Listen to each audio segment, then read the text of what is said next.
ধৈর্য মানুষকে উন্নত করে, রাগ মানুষকে ধ্বংস করে। জীবনে তিনটি কথা মনে রাখবে: যে তোমাকে বিপদের দিনে সাহায্য করেছে তাকে কোনোদিনও ভুলবেন না।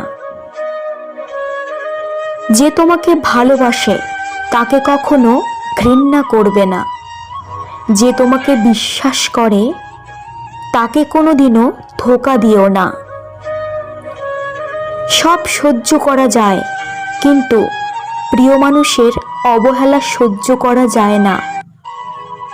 একতরফা ভালোবাসাগুলো এমনই হয়, একজন পাগলের মতো ভালোবেসে যায় আর একজন পাগল ভেবে শুধু অবহেলা করে যায়।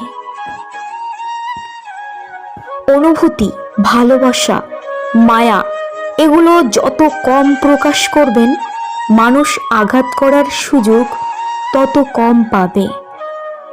কোনো অভিযোগ নেই, আর কখনো থাকবেও না।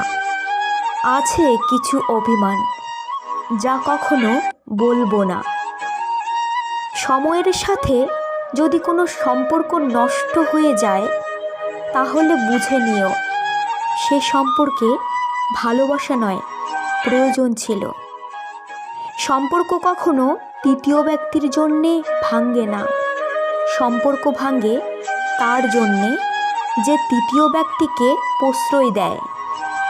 সত্যিকারের ভালোবাসার মানুষ তো সেই যে ঠান্ডা লাগা গলা আর কান্না ভেজা গলার পার্থক্যটা বুঝবে। আঘাত ছাড়া জীবনে কখনো উন্নতি করা যায় না। জীবনে যত আঘাত পাবে, ততই কাছের মানুষগুলোকে চিনতে পারবে।